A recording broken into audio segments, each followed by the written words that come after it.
Welcome to my house. Ahlan wa sahlan, marhaban bikum, khush amadid. This is my house, this is your house. I'll be talking about my personal life, I'll be talking about my social life, my lectures, my teachings, my works, my writings. I hope we can learn from each other and see my life as your life. Thank you. We'll be making some tea for you, which is our tradition. We normally ask our guests to either have food or tea with us.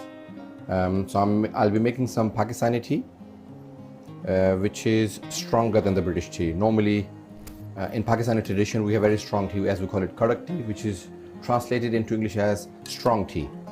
Unlike the English tea, which is just boiled water with tea bag and milk. But we boil it a lot more and then we add milk while it is cooking.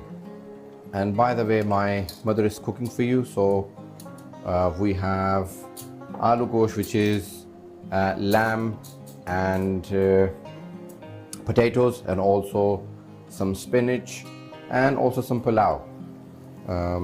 So inshallah it will be ready for the afternoon.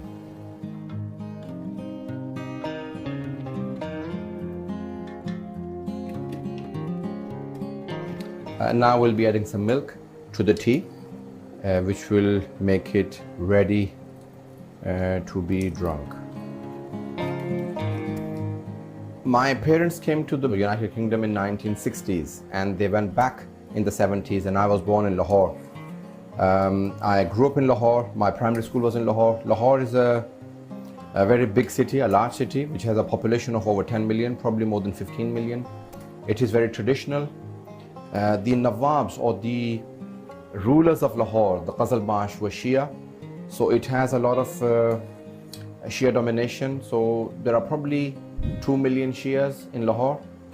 And when I was growing up in Lahore, I learnt a lot from the traditions, from the culture of the people of Lahore. In Pakistan, they call them that they are Zinda Dilan, which literally translates as the lively people of Lahore.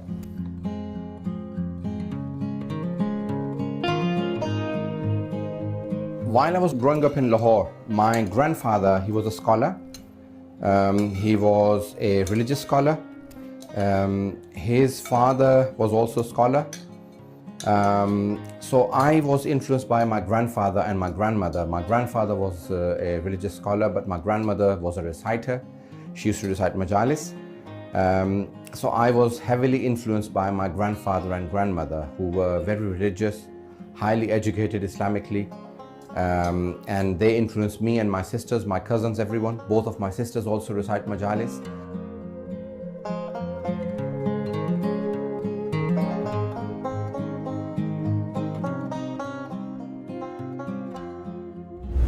We'll now be going to the living room.